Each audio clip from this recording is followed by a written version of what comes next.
తాగునీటి సవాల్ ఎండలు ముదురుతుండడంతో పెరుగుతున్న డిమాండ్. శ్రీశైలం సాగర్లో వేగంగా పడిపోతున్న నీటి మట్టాలు.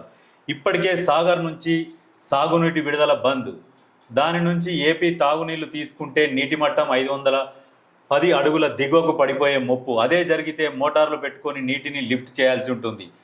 ఆందోళన.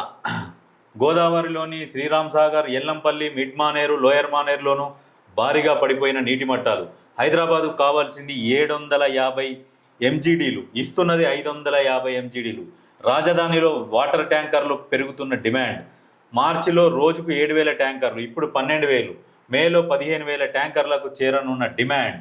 ఎండలు ముదురుతుండడంతో సర్కారుకు తాగునీటి సరఫరా సవాల్గా మారుతున్నది. పెరుగుతున్న ఎండలతో ఇప్పటికే కొన్ని జిల్లాల్లో తాగునీటికి డిమాండ్ పెరగగా హైదరాబాద్ సిటీలోనూ ట్యాంకర్లకు డిమాండ్ పెరిగింది. ఏప్రిల్ ప్రారంభంలో పరిస్థితి ఇలా ఉంటే మే మరింత తీవ్రంగా మారొచ్చన్న ఆందోళన వ్యక్తమవుతుంది.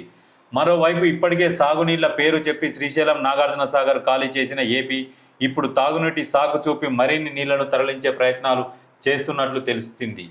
వీటన్నిటిని దృష్టిలో పెట్టుకొని ఇప్పటికైనా జాగ్రత్త పడకుంటే ఎండాకాలంలో తాగునీటి కష్టాలు తప్పేలా లేవన్న అభిప్రాయాలు వ్యక్తమవుతున్నాయి. సాగర్లో నీటి మట్టం గణనీయంగా పడిపోవడంతో తాగునీటి అవసరాలను దృష్టిలో పెట్టుకొని ఇరిగేషన్కు నీటి విడుదల నిలిపివేశారు. ఇటు గోదావరి బేసిన్లోని ప్రధాన ప్రాజెక్టుల్లోనూ నీటి మట్టాలు డెడ్ స్టోరేజ్కు చేరువవుతున్నాయి.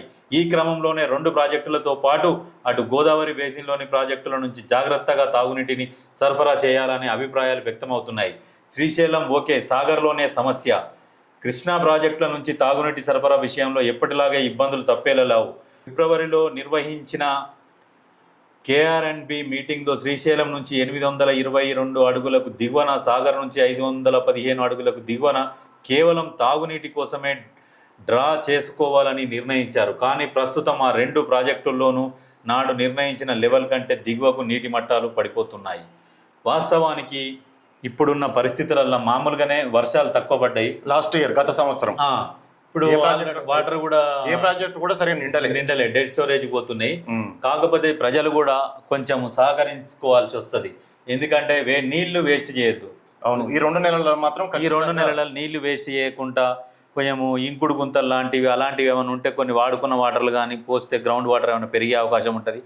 మాకెందుకులే, మాకు ఫుల్ నీళ్ళు వస్తున్నాయి కదా, మాకు ఫుల్ వస్తున్నాయి కానీ ఈ సంవత్సరం మీకు ఫుల్ రావచ్చు, మళ్ళీ వచ్చే సంవత్సరం మళ్ళీ మీది అదే పరిస్థితి కావచ్చు. అందుకనే సేవ్ ద వాటర్. నిజంగా ఎంత సేవ్ చేస్తే అంత సేవ్ చేయొచ్చు వాటర్. వాస్తవానికి సమాజానికి ఉపయోగపడిన ఇటువంటి విషయాలను ప్రజలకు తీసుకుపోవాల్సిన అవసరం ఉంది సజ్జన్. ఇది వాస్తవానికి ఒక ఇంటి సమస్య కాదు, ప్రజలకు అందరికీ ఉపయోగపడే సమస్య. ఖచ్చితంగా ప్రజలు కూడా ఈ 2 నెలల 15 రోజుల పాటు ఖచ్చితంగా ఈ వాటర్ను కూడా కొంచెం సేవ్ చేస్తూ వాడుకోవాల్సిన అవసరం ఉందని భావిస్తాను.